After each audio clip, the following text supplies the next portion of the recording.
continue thinking about an EKG. So there's some things that we have to begin to put in place, and we started yesterday. So let's review those, and then we'll go on. So we're looking at an EKG. A wave is created by what? A change in membrane potential. A flat line is created by a steady state in membrane potential, right? So when we think about membranes, then when we did skeletal muscle, and what we said was the membrane is at rest. And then if we open sodium channels, then we say the membrane undergoes depolarization. And then if we open potassium channels, then the membrane undergoes repolarization. And then the membrane returns to rest. So when we're thinking about membrane potentials, we either have a resting membrane, a membrane that's undergoing depolarization, a membrane that's undergoing repolarization, which returns the membrane back to rest.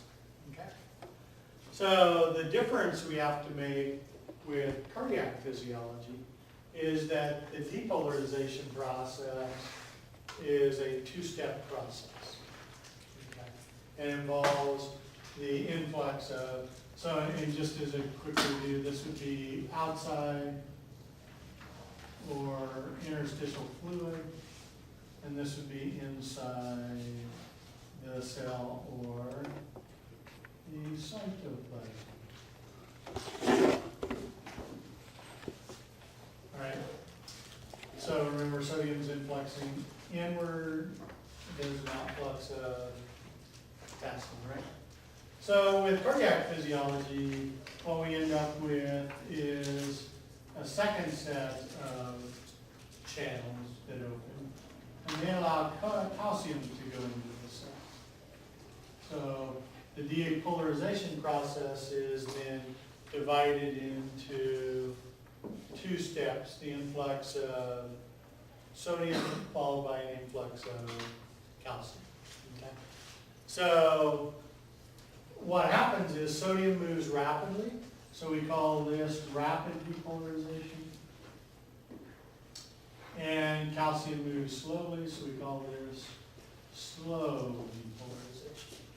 So the nuance to cardiac physiology is that we have rest, rapid depolarization, slow depolarization before we get to repolarization and back to rest. Okay? So if we looked at membrane potentials in cardiac physiology, a resting membrane is around 90 millivolts. So what we're going to do is to initiate an event that causes a change from 90 millivolts and ultimately return the membrane back to 90 millivolts. Okay? So remember that what we're looking at is a charge difference across the membrane. When we start, the membrane is largely positive on the outside, negative on the inside. A depolarization event reverses that, and we become negative on the outside and positive on the inside. A repolarization event brings it back the other way, so that we become positive on the outside and negative on the inside. So all we're doing is reversing the polarity across the membrane. All right. So what happens then, because we have rapid and slow depolarization, is rapid depolarization results in a very rapid change in membrane potential. So if the membrane potential goes from minus 90 millivolts to plus 20 millivolts. So in other words, we had minus 90 because we're positive on the outside, negative on the inside. We have plus 20 because we reversed that now. We're negative on the outside, positive on the inside. Okay. So our channels are voltage gated channels again. So what we need to do to open a channel is to change the voltage.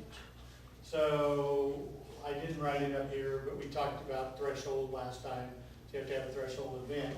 So what we have to have is a pacemaker, an AV or SA node, that changes the membrane enough to open these rapid sodium channels. And once they open, then you get this rapid influx. When the membrane hits plus 20, what actually happens at plus 20 is that the sodium channels close.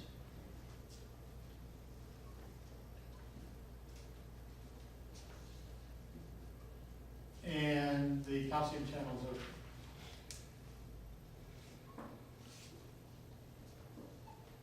So it's the change in membrane potential that opens and closes channels. And then I go through this slow process of depolarization. And slow depolarization is involved is keeping the membrane at approximately plus 20 millivolts. So what we're doing is we're not changing the membrane potential, we're just maintaining it. It's actually slightly lower than 20, but just to simplify it a little bit. And then repolarization is responsible for taking the membrane from plus 20 back to minus 90. And if you recall, when we did membrane potentials in skeletal muscle, there was a period of hyperpolarization where we exceeded it for a short period of time. And that happens, but in practical purposes, this is what's going on. So then the other thing we need to think about is what's the physical state of the myocardium during these events. So when we're at rest, the membrane's at rest, the myocardium is in a state of relaxation. When the membrane depolarizes,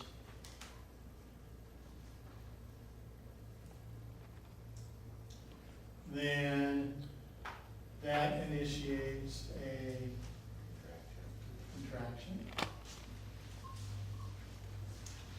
And when the membrane repolarizes,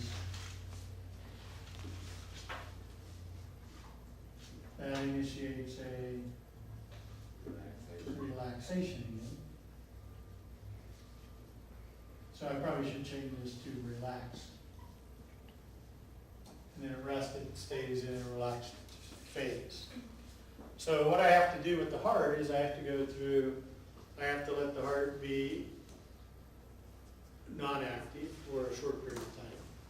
Then I have to do a depolarization to make the heart contract. And then I have to do a repolarization to make the heart relax.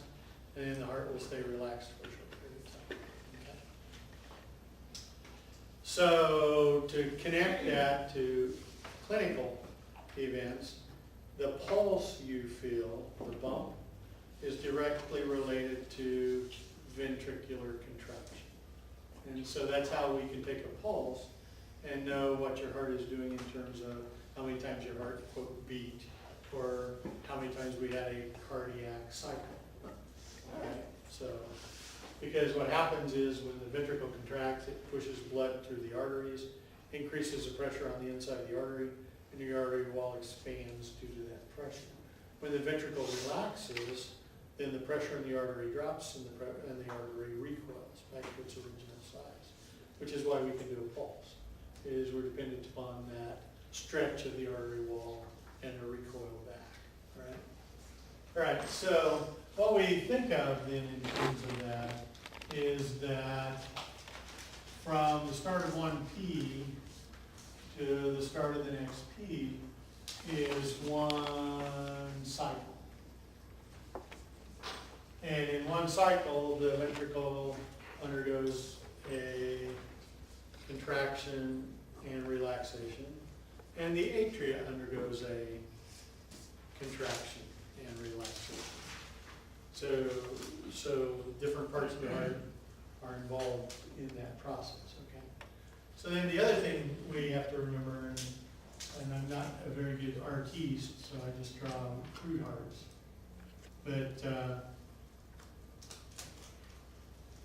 what we actually have is a 4-chamber heart with 2 atria and 2 ventricles. And we have a pacemaker system that initiates the process. So the one in the right atrium is the SA node.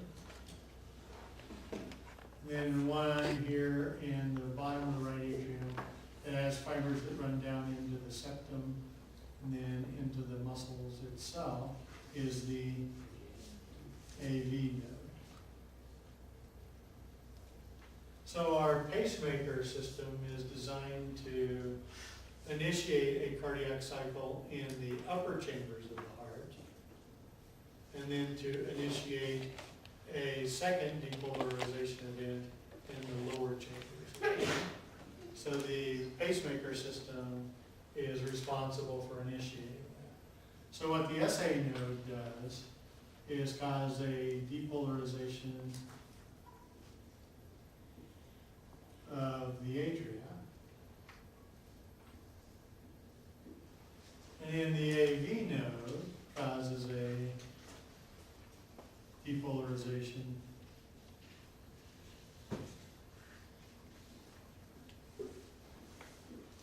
of the ventricle. Okay. So we have a system where the top of the heart is active first, and the bottom of the heart is active second.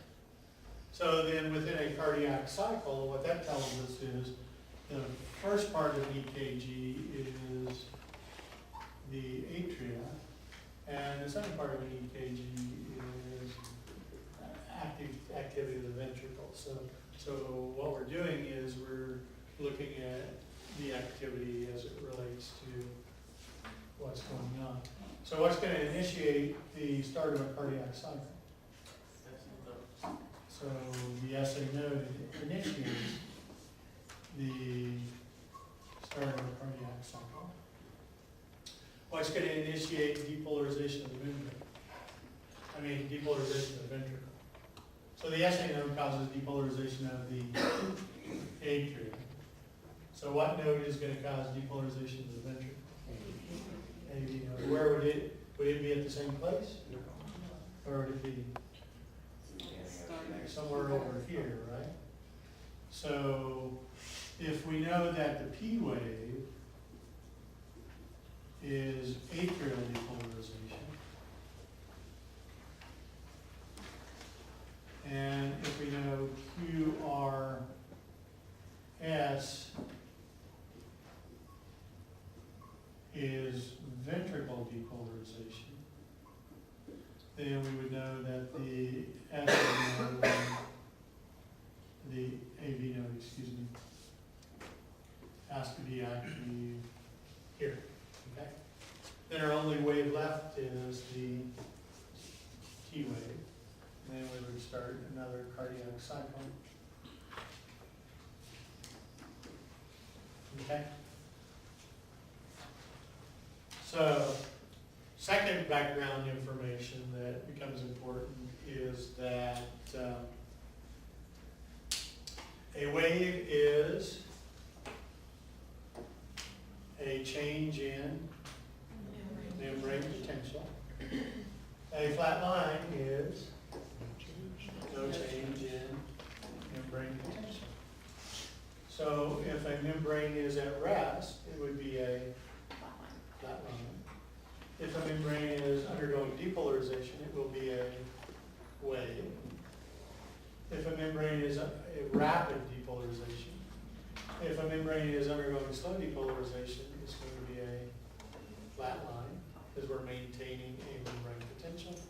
And if a membrane is undergoing repolarization, it will be a wave. So just by understanding that, then we know that flat lines are rest or slow depolarization. And any wave is either going to be a depolarizing event or a repolarizing.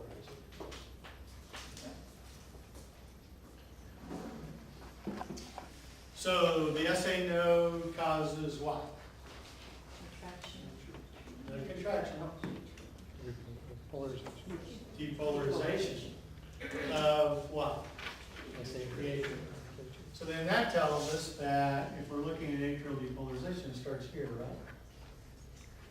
And then how far would it go in terms of rapid depolarization?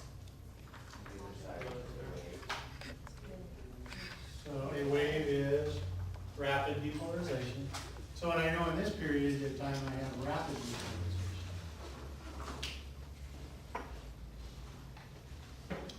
the atria.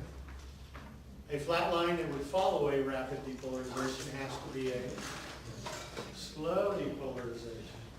So what we know is that at least through this period of time, we have slow depolarization of the atria.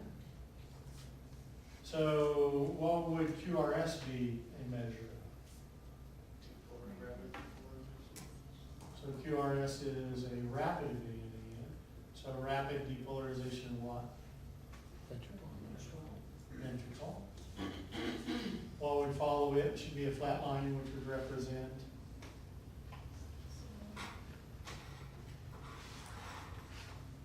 slow depolarization of what? Of the ventricle. And what should follow slow depolarization? Repolarization.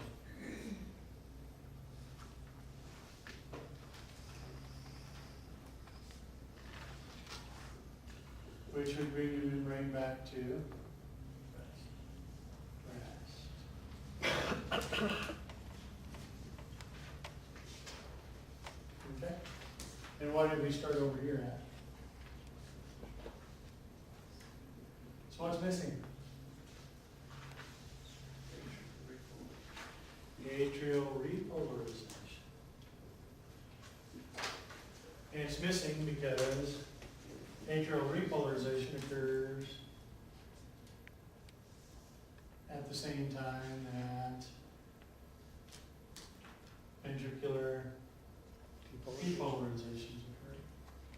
And the ventricle is very large compared to the atria, right?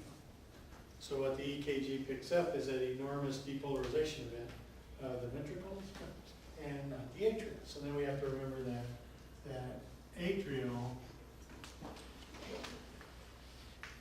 repolarization is masked, is covered. Okay? So we can infer if we understand the way a membrane behaves, right? But we can't measure. Does that make sense? So if we understand this, that a membrane has to go through, a cardiac membrane has to go through rapid depolarization, slow depolarization, and then repolarization, then if this is rapid, this is slow, then we know it has to have a repolarization. But that's an inferred because we don't measure, we can't measure. At least off the skin surface, where we do an EKG. If we actually put little receptors right on the wall of the atrium, then we could probably measure it. But that would be a little invasive to do in a clinical setting. So. All right, that makes sense?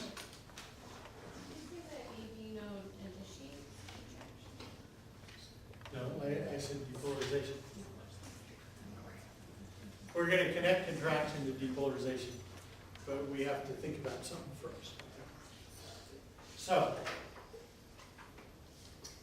So when we did muscle physiology, contraction occurred because we had a depolarizing event, right?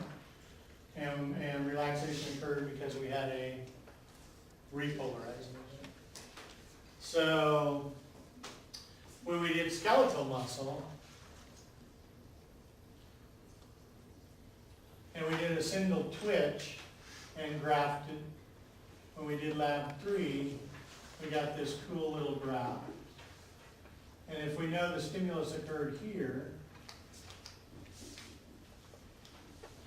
then what we said was this time frame had a name, and it was the latent period. Then we had contraction and relaxation. So the critical thing about the latent period was the membrane's been depolarized, but we haven't rallied everything internally in the cell to actually be able to do a contraction. Right? So what we have to do is transfer the depolarization to the sarcoplasmic reticulum, open calcium channels in the sarcoplasmic reticulum, allow calcium to diffuse out of the sarcoplasmic reticulum and eventually attach to troponin, cause troponin and tropomyosin to change their shape, and that freed up the actin binding sites and the myosin so they could interact with one another. So we have this time delay from when the membrane is actually physically stimulated to when the muscle physically begins to contract, because we've got all that stuff to do internally. Cardiac muscle works the same way. So we're going to always have a latent. Okay? So then, if that's true, then, if I know the membrane depolarizes at this point here, is contraction going to be at the same point? No, and it's going to be phase shifted off of that, right? Because we have to have a latent period. All right, so if the depolarization of the latent period makes sense to you because we had to open calcium channels, allow calcium to diffuse, bind with troponin, change the molecular shape of troponin and tropomyosin to free up the actin binding sites. Then repolarization also would have to have a latent period because we have to close our calcium channels. We have to depend upon a calcium transport mechanism to collect calcium out of the sarcoplasm of the muscle cell, returning to the sarcoplasmic reticulum, and we got to get calcium to come loose from troponin, so troponin and tropomyosin can return to their original shape, right? So at either end, there's a time frame difference between what's really a rapid event, a membrane potential, versus a mechanical, biochemical event inside the muscle cell, right? So the basic understanding is that you have to have reached a peak of depolarization, repolarization before you actually physically get contraction, okay? So the peak of rapid repolarization occurs with the top point of the P wave. The peak of rapid depolarization for the ventricle occurs at R. And the peak of repolarization of the ventricle occurs at the top of the T wave. Right? So in thinking about that, then contraction would always have to be either at or slightly beyond the peak of a wave, contraction or relaxation, right? Because we have a latent period, all right? So then that helps us out. So if we know that depolarization leads to contraction, repolarization leads to relaxation, then after the peak of P, what's going to happen? Contraction of what? So we have atrial contraction. Well, not surprisingly, because it's science, we have a new word we can use for contraction. So it is, anybody know? Systole, yeah. So then we would say the atria is in systole. So how long is it going to be in systole? It's going to contract as long as it is depolarized. So cardiac muscle can't do that because the depolarization is elongated by a period of slow depolarization. So that makes sure that the heart can only do long, steady state contractions versus incredibly rapid contractions. So it's depolarized here, right? It's depolarized here, right? That means that atrial systole is going to be at least through this point. Let's just assume that repolarization occurs here. And what did we just say? That it won't start relaxing immediately, right? Yeah, so what we know is it's going to stay contracted somewhere over to somewhere over here. Okay. And if you look at the tutorial textbook, it's actually a line between R and S. Okay. So once repolarization occurs, then the atria is going to do what?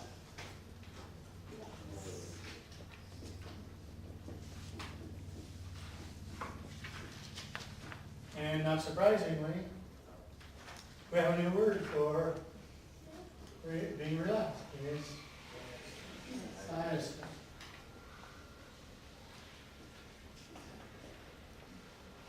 And how long is it going to stay relaxed? Till the next, where the next beat? Middle.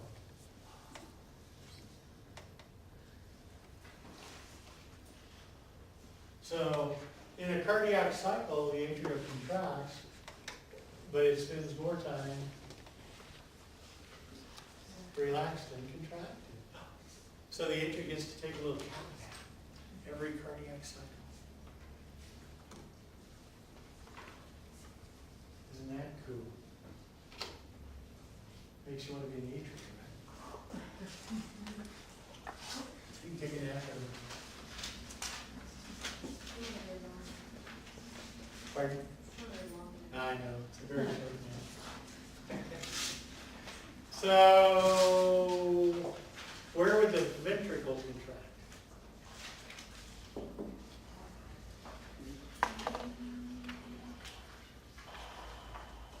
Top of our. Pardon? So after, at least after the peak, right? So after R, so some line between R and S, so we'll put it right here. So that's where the ventricle begins to come down,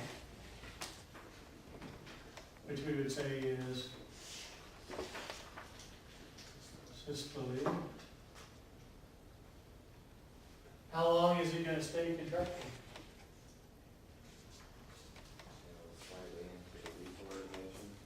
Slightly into?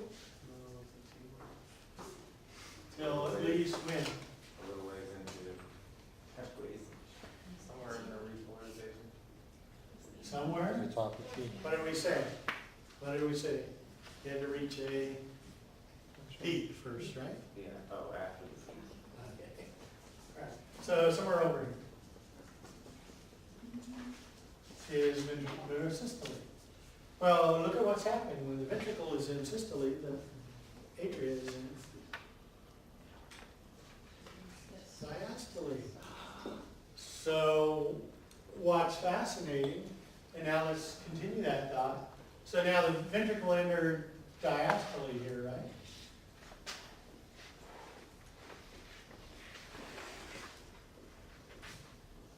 How long is it going to stay in diastole? Right after. Till the next star wave. So when we look at a cardiac cycle, the atria is active first. The ventricle is active second. There's a period of time between T and the start of next P where the entire heart is quiet. So the entire heart takes a rest here. The atria is active and then takes a rest. The ventricle is active and then takes a rest. And then the entire. And how does that match up with our membrane potentials? Membrane at rest. No contraction, no fully relaxed, right? Yeah, pretty cool.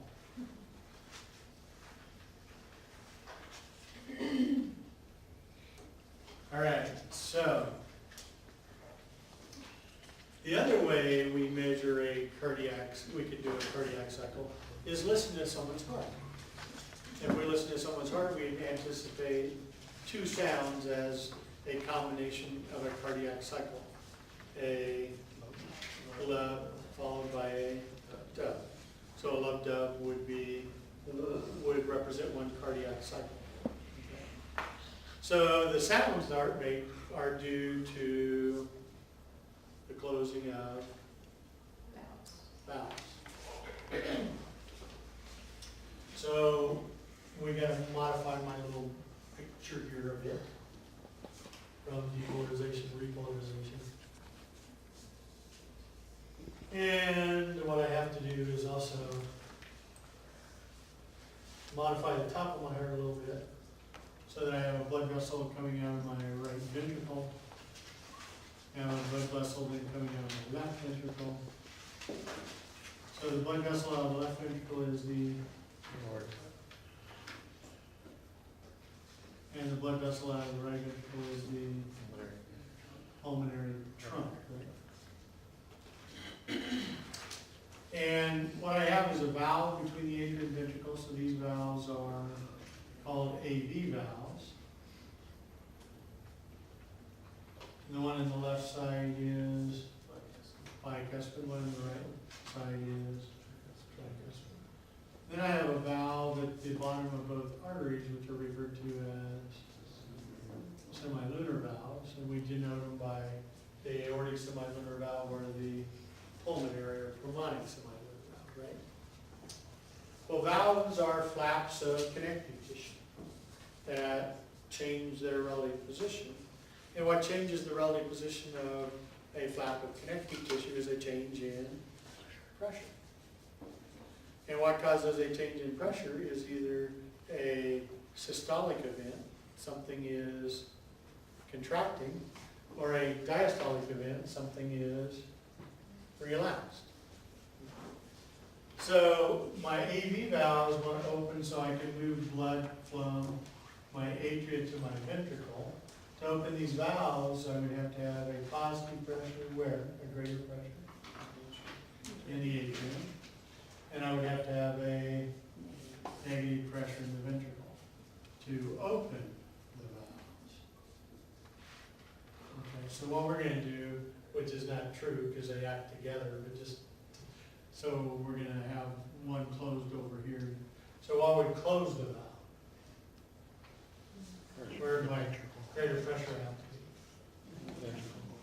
be? In the ventricle, and I'd have to have a lower pressure in the atrium.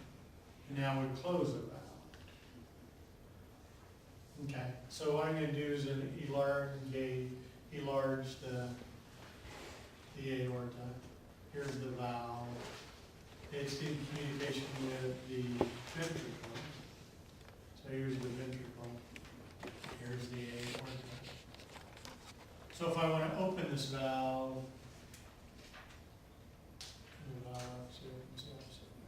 when I open the valve, then where's the pressure have to be the greatest? Ventricle.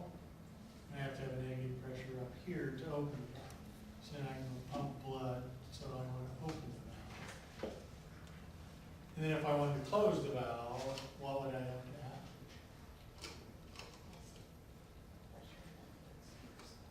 And I'd have to have a negative pressure in the ventricle, positive pressure above it, right? So what opens and closes valves is change in pressure. What causes a change in pressure is a contraction, followed by a relaxation. Cool.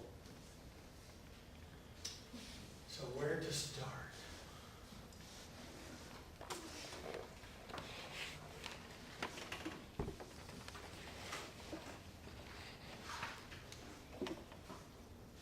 Okay, so let's look at QRS. So during QRS, the ventricle is undergoing rapid depolarization, which is going to lead the ventricle to systole. So as the ventricle enters systole, what's going to happen to pressure in the ventricle? It's going to increase. So if my pressure in my ventricle exceeds the pressure in the atrium, my valve will close. So what happens at this point where I start this contraction is I'm going to close the AV valves. And that creates a sound, which would be heart sound number one, which would be love. All right. So what's going to cause the AV valves to close? We know. So we just start. Negative pressure in the ventricle. Then I have to get a negative pressure in the ventricle. How am I going to get a negative pressure in the ventricle? begin to make the ventricle relax after the fact that it has already pumped most of its contents out, right? All right. So what happens right where the ventricle begins to relax is I begin to reverse the pressure so that I'm starting to get a negative pressure in my ventricle. But what's going to happen first is I'm going to close it up. And so over here, as soon as ventricular pressure drops below the pressure of the blood in the aorta, then I'm going to close my semilunar valve. So what's going to happen first over here is I'm going to close my semilunar valves.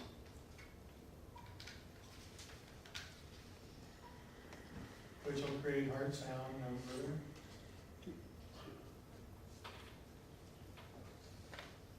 which would be dub. So lub occurs at the start of ventricular systole. Dub occurs at the end of ventricular systole because that's causing a pressure change in the ventricle. All right. All right. So now I want to open my valves. What do I need to do to open my semilunar valves? I got to have the ventricle pressure exceed the pressure of the blood in the aorta. So how am I going to? At what point am I going to begin to increase ventricular pressure? At the start of ventricular systole or the end of ventricular systole? The start of ventricular systole.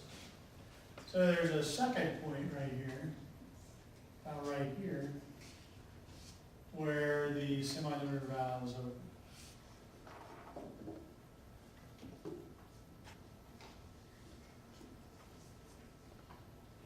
That's important because if I don't have any valves open, I cannot pump any blood. So I have to be able to open my semilunar valve so that I can feed the body and the lungs with blood, right? All right. So what's fascinating is I end up with a point here where the semilunar valve closed, but where the AV valve closed, but the semilunar valve is not open yet. So I end up with this period of time between the two black lines where all valves are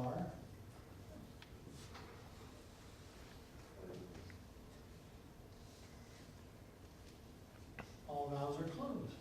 If all valves are closed, no blood can move.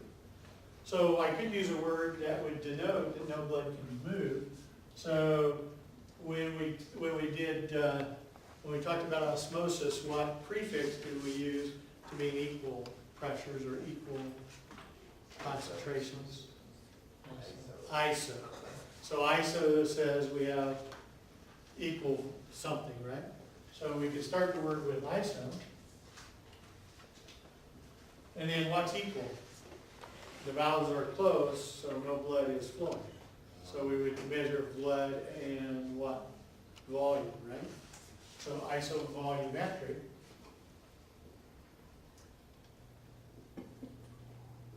And then what's the ventricle doing? Contraction. So during this period of time when all the valves are closed here, we can say it is isovolume. The heart is in isovolumetric contraction. What that's telling us is the ventricle is contracting, but because all our valves are closed, no blood can flow. So we're in an isovolumetric event, right? All right, so if my semilunar valve is going to open here, where is my semilunar valve going to close? At the end of systole. What do I need to do to close my valve? I get to make the pressure in the ventricle less than the pressure in the blood in the aorta. Now, is it going to occur right away? No, in fact, when the ventricle is compressed, its pressure is really high. So what's the ventricle have to do to lower its pressure? begin to relax. So it has to relax for a little while to get it low enough pressure to open up, right? So what actually happens is, I have another line right here that represents when so we close the semilunar valve here, we open it here. So what valve have we not opened yet? The AV valve. So we're going to open our AV valve here.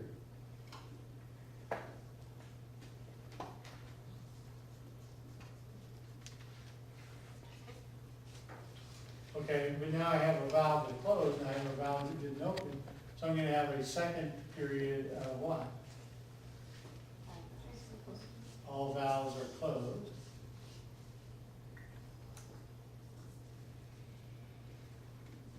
So we're going to be in another iso volumetric event. But if I use contraction over here, what would I use over here? Relaxation. And what's relaxing? The ventricle. So with both isovolumetric events, the reference point is what's going on with the ventricle. So isovolumetric contraction, isovolumetric relaxation. Okay? So both at those points, both situations where valves are closed? Yes. So during any isovolumetric event, all valves are closed. And what we said the other day was we would have a couple of short periods of time where all valves were closed. We would have one period of time where AV valves are open. And we'd have one period of time where semilunar valves are open. But when the semilunar valves are open, the AV valves are closed. When the AV valves are open, the semilunar valves are closed. And we'd have no point in normal physiology where all valves would be open. Voila, because it requires pressure differences to do all that. And if you don't have any pressure on either side of the valve and it's open, then your heart is not working. So there actually is a terminal point where all valves open.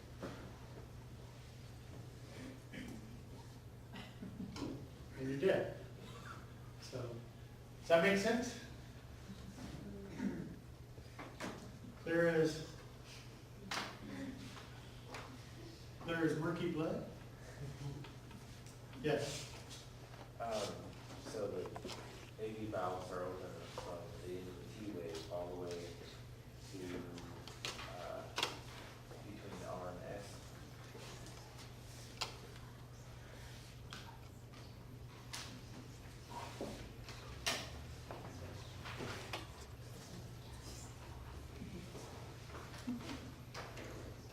So what you have to do with, because your heart doesn't do one cardiac cycle and then nothing, it starts another cardiac cycle, and you have to kind of keep rapping. Yes. So on the homework, I was a bit ambiguous about valves, and I realized it after I read it. And then I actually thought I changed it, so I probably printed the wrong one. So I'm bad about deleting files, because I think I might need them. So for the reference to where it says valve, AV valve closed, AV valve open, I want the point where that occurs, okay? So it'll be a single number. So on the homework, if it's a timed event, I want the start of the event and the end of the event.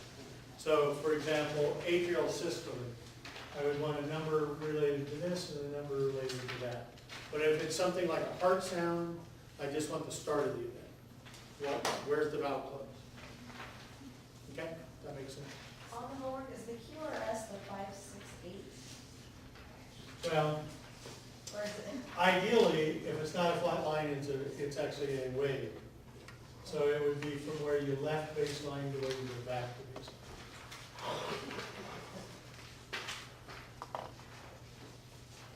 That makes sense?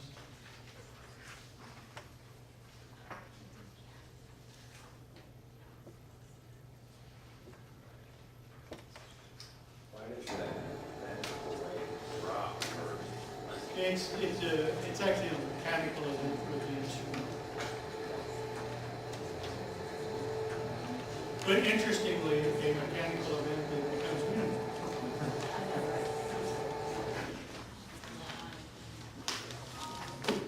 Just a quick review, the P wave is rapid depolarization of the atrium. And QRS is depolarization of the ventricle. So what's fascinating is if you have an EKG and Q is all the way down by S or deeper than S, then what we get that enlarged Q wave. It usually means the person has had a heart attack or is having a heart attack, myocardial infarction.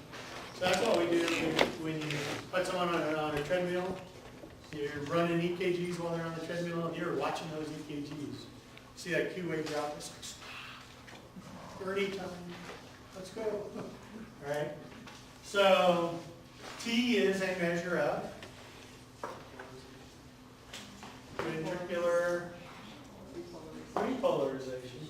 And when you get a flat T, meaning that when you're doing the EKG, the normal T looks like this, and you get a T that looks like this, then it's a flat T. That usually is indication that the person has coronary artery disease. So they have some clogging of their arteries. And you may not see it on an EKG while they're just sitting there. As soon as you get them on a treadmill, the heart gets under load, then you see that T drop out. And then you know they're going to go get bypass surgery or balloon dilatation or something, a stent or something to help them out. All right. So then what we can do is we can look at time intervals. So from the start of P to Q is the time period when it takes the SA node to the depolarization travel from the SA node to the AV node. And then from the AV node down the bundle of his, the left and right branch fibers to the Purkinje fiber. Because it's the time frame when we know the cardiac cycle started and we got depolarization of the ventricles. And what do we need to get depolarization of the ventricles? We need the SA node depolarization to travel to the AV node, and then the AV node to depolarize and then conduct down those conduction fibers. Okay? So it's the time required for that. So what we would see clinically, and I don't want to go into a big time frame with it, but when you look at P to Q and it elongates, meaning that what's actually going on is the distance from the start of P to the start of Q has become larger, then we refer to that as a block. And what it's saying is you've got some conduction problems with the heart, with the myocardial conduction system. So when you actually do EKGs in a clinical setting, years ago they used calipers, and they actually measured the exact distances on the EKG, and then there were references to those distances. Now the EKG is a computer, and it splits them, but it's not always accurate. The computer is making inferences off of what information is in the computer, and so it's not always accurate. I was just asking about the silent attention's ventricular ejection. So what is that? Ventricular Ejection. ejection. Ejection is the word we use for blood vacating an area of the heart. So ventricular ejection would be a period of time when blood is actually leaving the ventricle. And so that'd be a period of time when a particular valve has to be open. So what valve would allow the ventricle to move blood into the aorta? So is it just Right? So the other segment we could look at is a S to T segment. So it's the time frame for where S returns to baseline and goes to T. And then the T to S is the time when the ventricular myocardium is in slow depolarization. So one ion is moving constant. So it's when slow depolarization. And usually when you get an elevated S to T, meaning S to T is too long, that usually means the patient is having a heart attack while you're doing the EKG. That's an acute heart attack. So you could have somebody who's on a treadmill, and all of a sudden you look at them, they look to you, you look down to EKG, and that S to T is going. it's like, call a cardiologist. Because they're having a heart attack right while they're doing it. So then Q to T is the interval from where Q starts all the way to where T returns back to normal.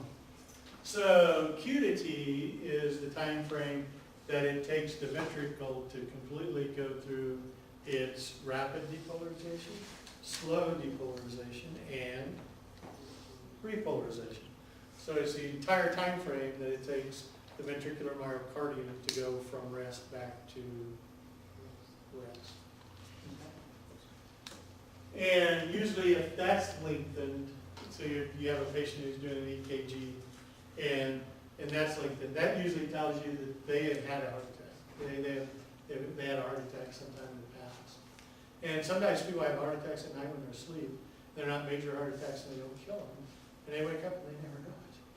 So you can actually have somebody that you're doing a stress test on, and you see this elevated Q to T, and you say, when did you have your heart attack? And they say, I didn't have a heart attack.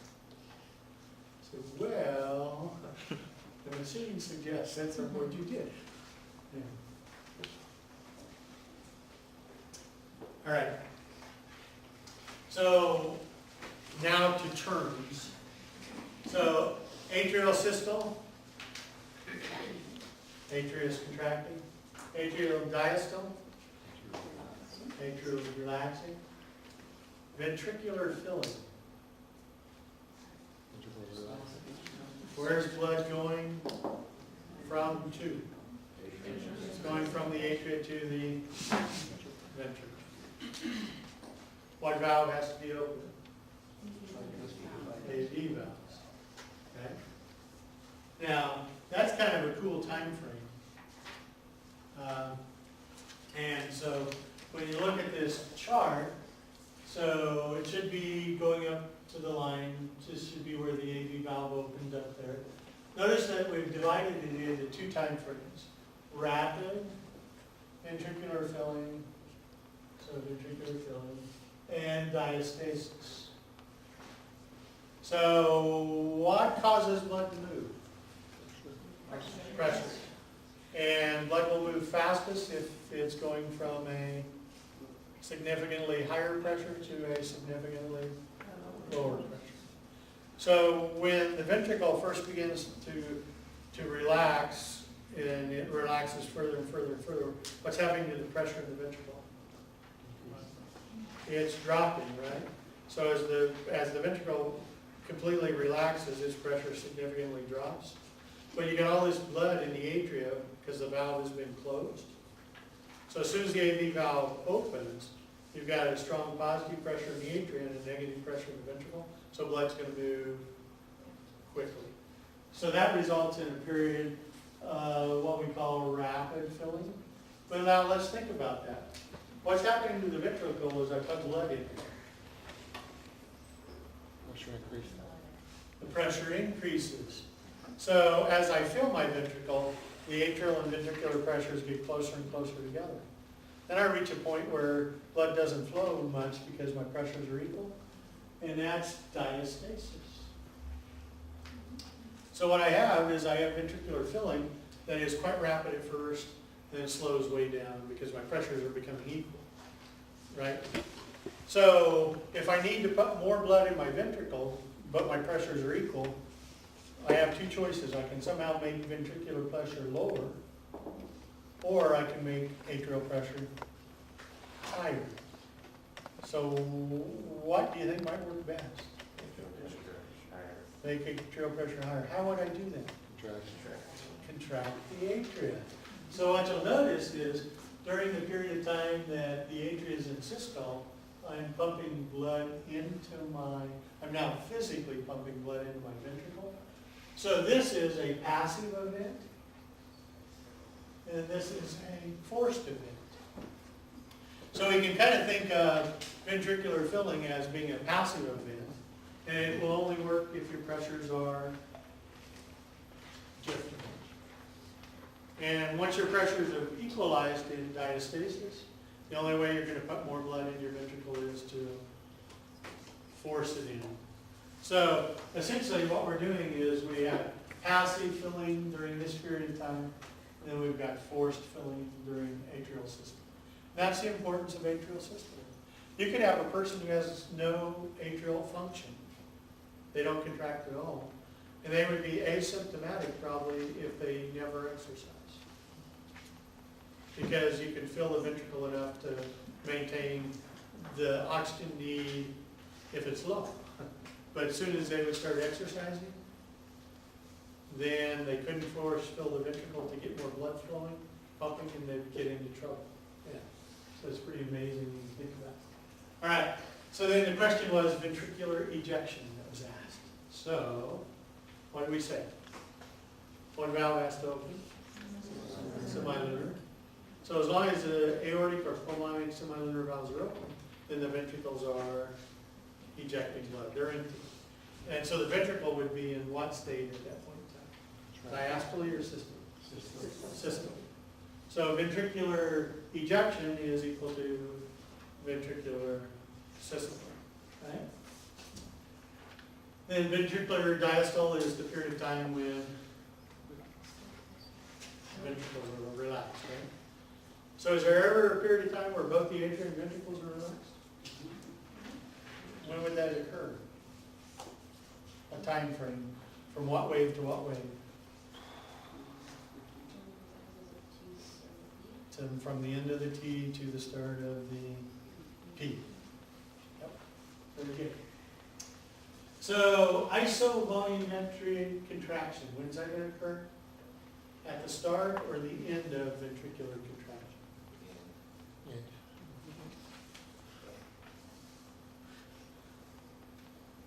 When did it start? Yeah. It would be towards the end of the T wave, not between the end of the T wave. That's No, what it's we between know. R and S. You say contraction or relaxation? You pointed at correct contraction. I pointed at contraction. Okay, that's, never mind. That's somewhere else. That's in the middle of the, between R and S. Okay. So then when is isovolumetric relaxation going to occur? At the end of T. Because what's the ventricle beginning to do? Relax. And what was the ventricle beginning to do between R and S?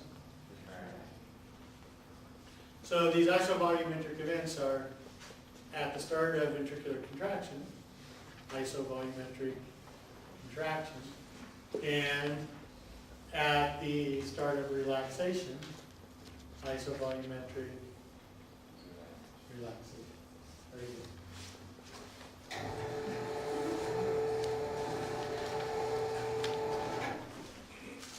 Okay, so if we kind of put this into a time frame, then a cardiac cycle, the average cardiac cycle is less than a second. So then why do we consider the average pulse 60 beats per minute? It's because we should be able to get 60 cardiac cycles per second if it's under a second. Under a minute, right? If it's slightly under a second. Right, so if you look at the average actually is about 70 beats per minute.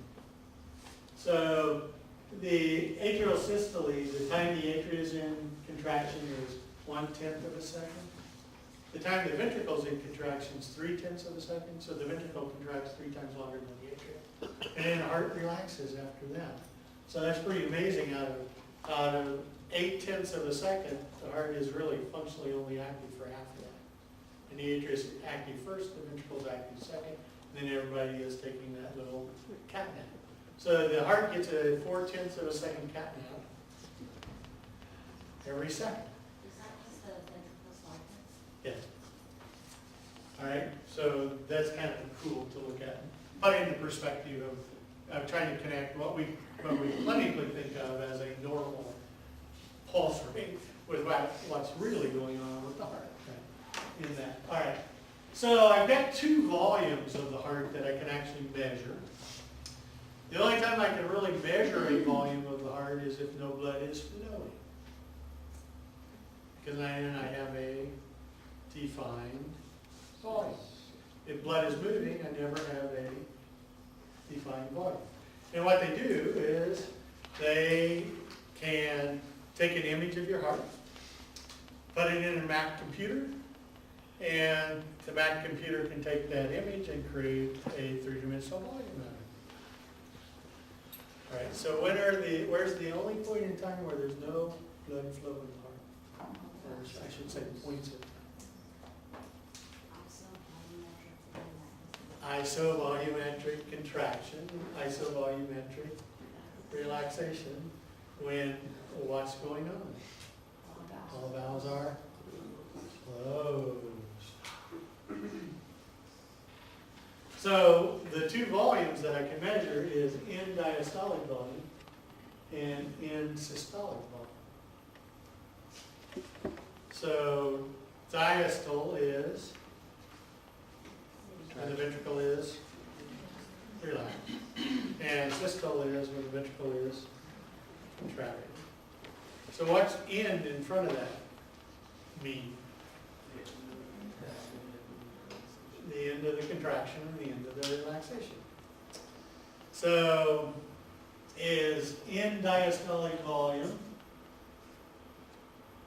during isovolumetric contraction or isovolumetric relaxation?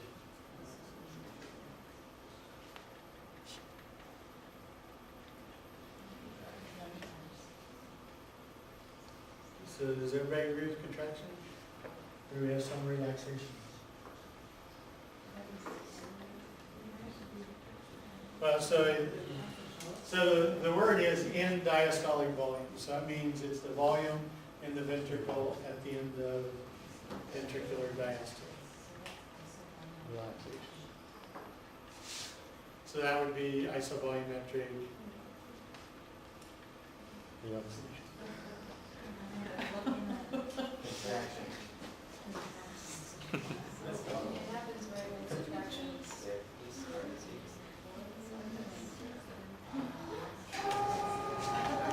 makes so much sense in my head.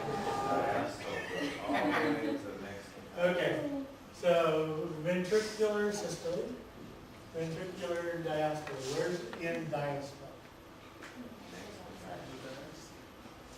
This is the end of diastole right here. So if I do that over here, then it's right here, right? So it would be isovolumetric contraction.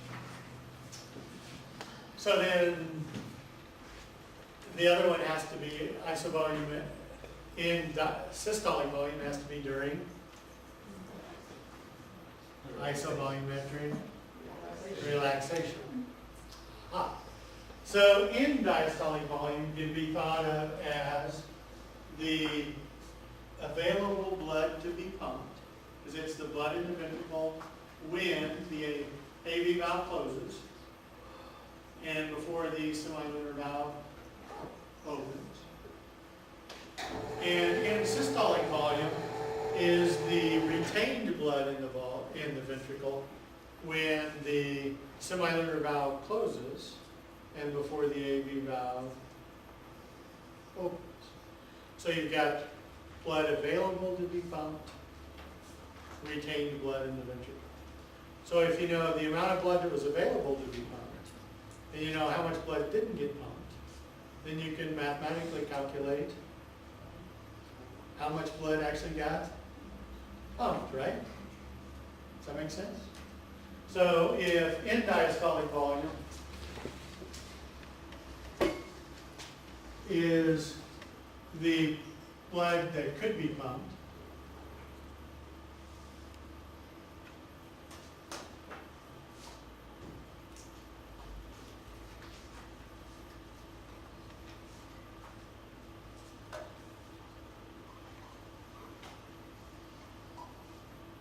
and if in systolic volume equals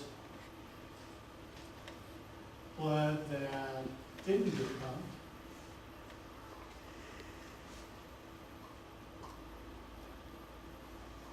Then the difference in the two is the blood that was pumped or ejected.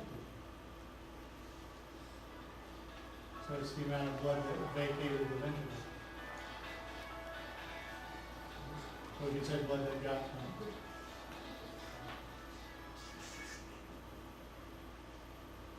Okay? So that becomes an important piece of our puzzle because it allows us to calculate the activity of the heart. So we think of the activity of the heart as cardiac output. Okay? So cardiac output can be CO. And so what we're going to end up with then is an equation that we can use, which is cardiac output, CO, is stroke volume times heart rate. So in a clinical setting, how are we going to determine someone's heart rate?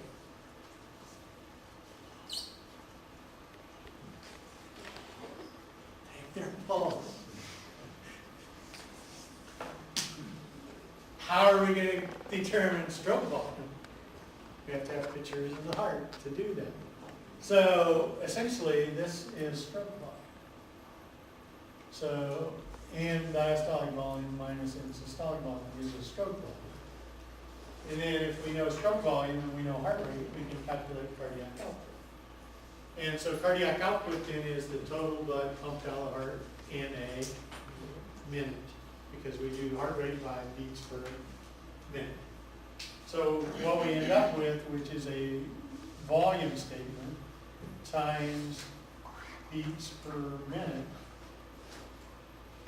So we end up with the volume pump per minute. Okay. So the average stroke volume is about 70. So if the average stroke volume is 70 and the person's heart rate is 60, then the stroke volume would be 32. So that's pretty significant if you think about it, capacity of pumping blood. It goes back to the early statement of blood per minute in the first part of the lecture. Yeah, all right. So the reason why we can do a pulse is when the ventricle is ejecting blood, so the ventricle is in systole, then it puts pressure on the walls of arteries when the ventricle is actually physically pumping blood into the artery walls. And that causes the artery walls to stretch. When the ventricle is in diastole, then the pressure in the artery drops and the artery recoils. So the reason why we do a pulse is because every time the ventricle is in systole, the artery wall stretches. Every time the ventricle is in diastole, then the artery wall recoils. So if you think about that, how long was the ventricle in systole? 0.3 of a second.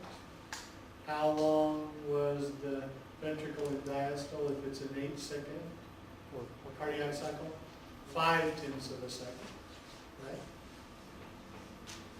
So the pulse you're feeling is that 0.3 of the cardiac cycle. Does that make sense? And then the time frame between pulses is the 0.5 when the ventricle's not contracting. So it's usually between 70 and normal and 80. Although babies' heart rates are greater, they can be up to 120 beats per minute. If you look at females, the females typically have a higher or slower pulse rate than men. Higher. Yeah. If you look at physical fitness, people who are highly fit have a higher or lower pulse rate. Lower pulse rate. Yeah. So what about body temperature? If you have somebody who has a fever, would you anticipate them having a normal pulse, a high pulse, or a low pulse? High pulse. If somebody is hypothermic, a low pulse. So what we do is we use that kind of average to come up with parameters. So if somebody's heart rate is over 100, we say they're in tachycardia. And if somebody's heart rate is under 60, we say they're in bradycardia. But some extreme athletes, like Lance Armstrong's resting heart rates are 38. So they are constantly in a state of bradycardia. Some obese people who are extremely obese, like 500 pounds minus height, heart rates are easily over 120. So they're in a constant state of tachycardia.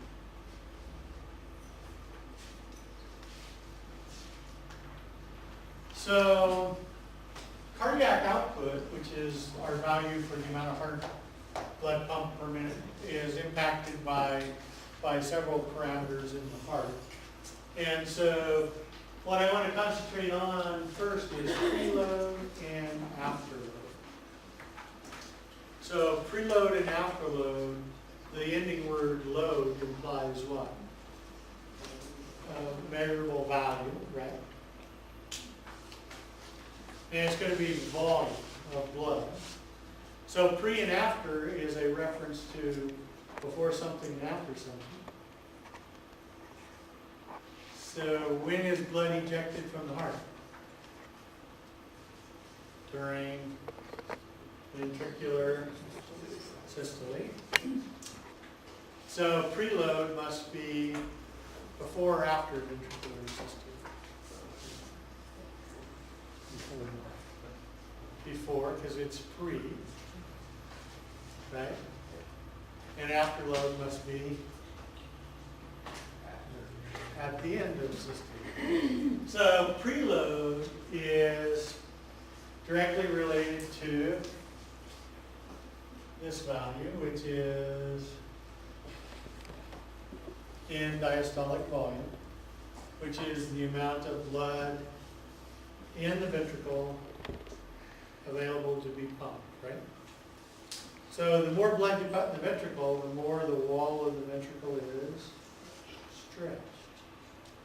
So preload is the degree of stretch of the myocardium before ventricular contraction. So in an ideal world, you would want preload to be increased or decreased. You want it to be increased, because if you increase preload, you're going to increase cardiac output. Okay? So if you're watching TV or climbing 8 flights of stairs, when would you need increased cardiac output? Climbing 8 flights of stairs. So when would you want preload to go up? When you're climbing those stairs. So what happens as we go from a resting state to a state of exertion, we want cardiac output to go up because we want to oxygenate all of our tissues. And to oxygenate all of our tissues, we need to have preload go up.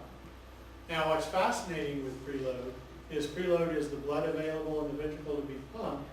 And when you start exercising real hard, because veins have one-way valves and muscle helps pump blood from tissues back to the heart, and as you begin to exercise, blood returning to your heart goes up or down? Goes up. So if the amount of blood in the atria is going up, then can you fill the ventricle easier? Yeah.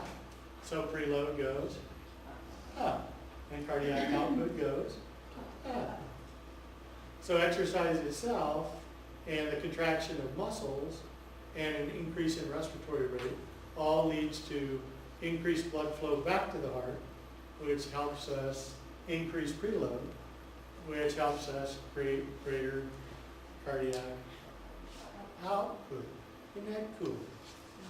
Yeah. All right. So why do athletes condition? Why can't you just be a couch potato and then go to the Olympics and run a race? It is because you got to get this all working so that you're maximizing your return to your heart with muscle contractions.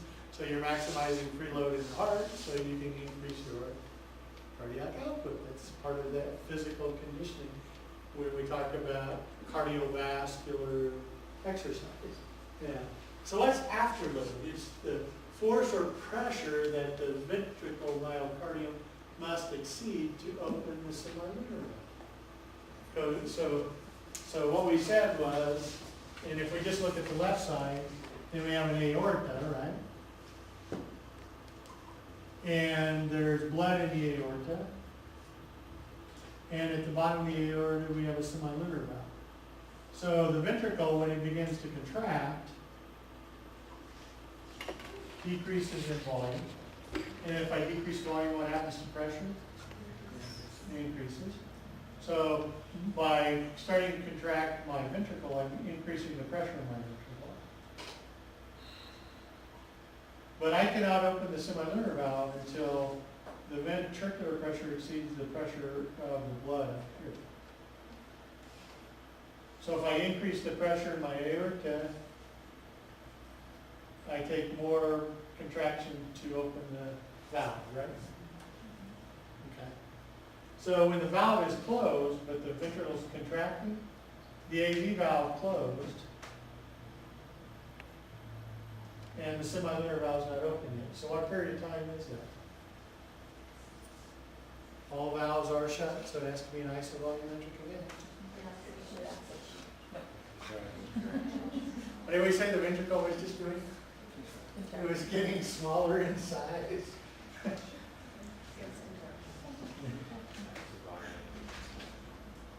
So what happens is, as afterload goes up, the heart stays longer in isovolumetric contraction. Why would that be problematic?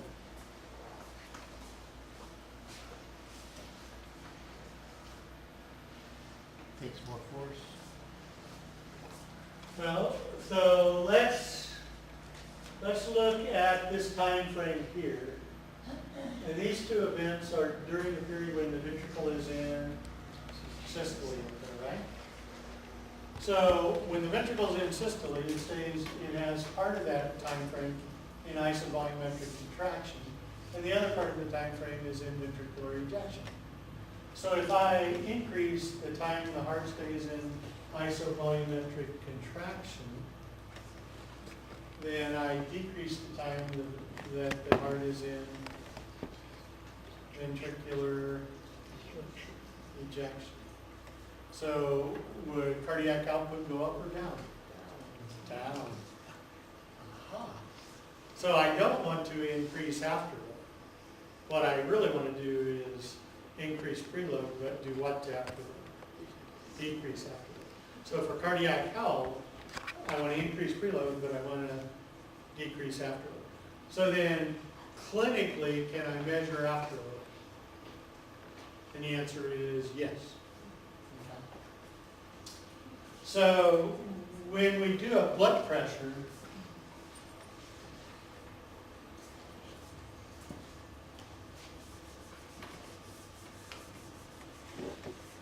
then blood pressure is related to systolic events of the ventricle. So when the ventricle is ejecting blood, then that is putting pressure on the walls of my arteries. And it causes the walls of the arteries to expand. That's why I can take a pulse. So this is during ventricular systole. So during ventricular diastole, what's happening? Is this pressure is dropped, right? So now there's less pressure on the artery because it returns to normal. So during systole, the artery walls expand, and during diastole, they recoil. But is there pressure here? Yes, there's still pressure. So when I do a blood pressure, I look at this pressure, which is the systolic blood pressure. And then I look at this pressure, which is my diastolic. So this is essentially the pressure sitting on top of the semilunar valve, this diastolic pressure. So my best measure of afterload is diastolic blood pressure. So if you have two patients, they come in, And one is picture perfect, 120/80. And the other person's blood pressure is 120/100. Who has the greatest after? 120/100. Who would have the lowest cardiac output? That clinically is why we get so concerned about elevated diastolic pressures. Because after load, the heart's going up, therefore the time for ventricular ejection's going down and cardiac output's going down.